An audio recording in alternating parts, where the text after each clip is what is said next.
Okay, so today I wanted to talk about songwriting and just the entire thing of, do you guys mind if the artist writes their songs? Do you think that it's something that's not going to be necessary as long as the vocals are good? Just because I see this on social media all the time and I just wanted to talk about it. Pictured Mariah Carey, my favorite singer-songwriter all time, and she's written 18 of her 19 number one hits. A lot of people don't know that Mariah writes, but she's written since the beginning of her career, and the only songs that she didn't write are songs that she covered pretty much.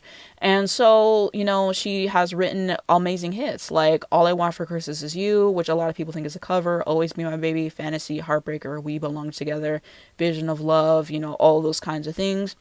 And so for me, in terms of this debate, I prefer if artists write their songs just because it's a little bit more tailored to them. It is more personal. It's probably something I'm going to connect with a little bit more. I think it kind of gives them an edge if they write their songs.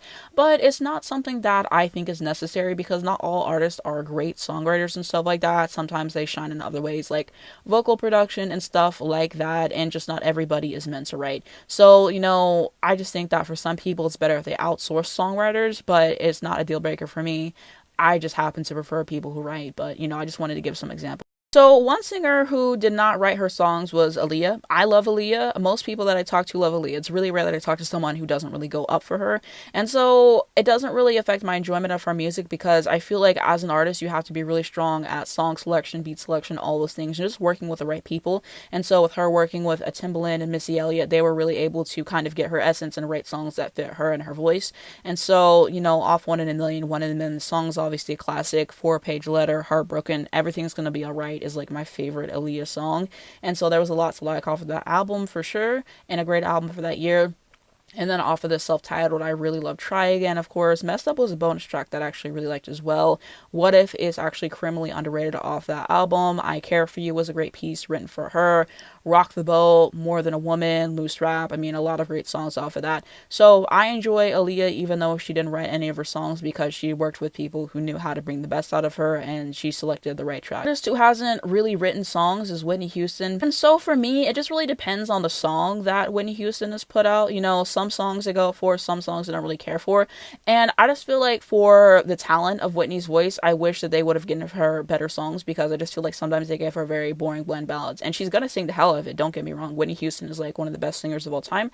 I just feel like she deserved a better catalog to be given to her, And yeah, so it's just not an insult to her. That's just kind of my opinion there.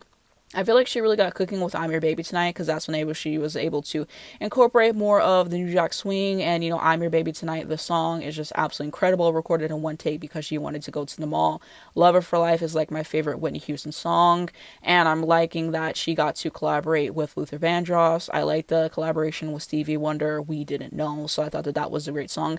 I don't really particularly go up for a song like Miracle. That song was just very boring to me. I didn't care for that. And then I think there was like one more song in the album I didn't really go for, but most of the songs on the album I really liked. And I also really liked her My Love Is Your Love album as well. If I Told You That is definitely going to be a favorite for me as well. And I also really enjoy the collaboration that she did with Kelly Price and Faith Evans, Heartbreak Hotel. That was a great moment. It's Not Right, But It's Okay. Oh yes. So I think at a certain point, I think that they kind of got Whitney's essence more and definitely gave her better songs and stuff like that. And so it just depends on the song for me with Whitney and stuff like that. I could appreciate Whitney's involvement in the vocal production and things. Aretha wrote her songs occasionally. Like she wrote like half of the Spirit in the Dark album and things like that. I wish that she would have written more of her songs just because she was a really talented songwriter. And I didn't know that she wrote her songs until I got into her because I saw nobody talking about it. So I always try to push forward, Aretha being a songwriter because I think it's important. I think she was super talented. And Aretha was also really great at the piano as well. And so just, having that talent, is definitely something that has to be talked about, especially because she wasn't like formally trained to play piano. She learned how to play by ear. So that's absolutely insane to me. Aretha, it kind of goes back to, again, I feel like she had a lot of great song selection. Like, even if you look at her albums, a lot of times she'll have, like, a few songwriting credits, but a lot of those songs she didn't write, but she's still picking great songs to sing. Like, I love her rendition of Young, Gifted, and Black, and then on the album, she's having a song she did write, like Daydreamin', which was absolutely incredible as well.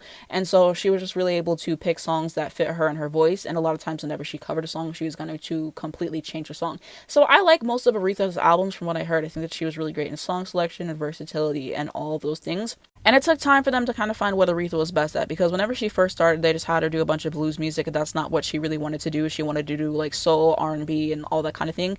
And then whenever she did the I Never Loved a Man album, that's kind of whenever she got into her bag.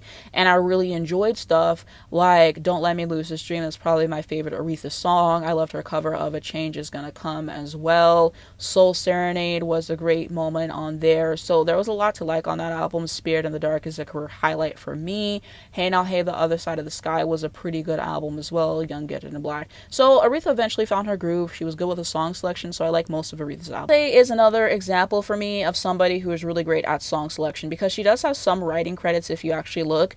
To my understanding at this point, what she does now, she outsources songwriters, and then she just changes the song up to kind of fit her a little bit more, and then she ends up recording the song, and then she gets her credits that way. And so again, she's just really great at song selection. And whenever I'm talking about song selection, I just mean obviously songs that are going to fit you as an artist, that you know your audience wants to hear, and just good songs on an album. And I feel like that's really important, because why would I listen to an artist when I feel like a lot of your songs are just a dime a dozen, they all feel the same and all those things. But Beyonce, I feel like, has done a pretty good job at song selection, finding songs that fit her.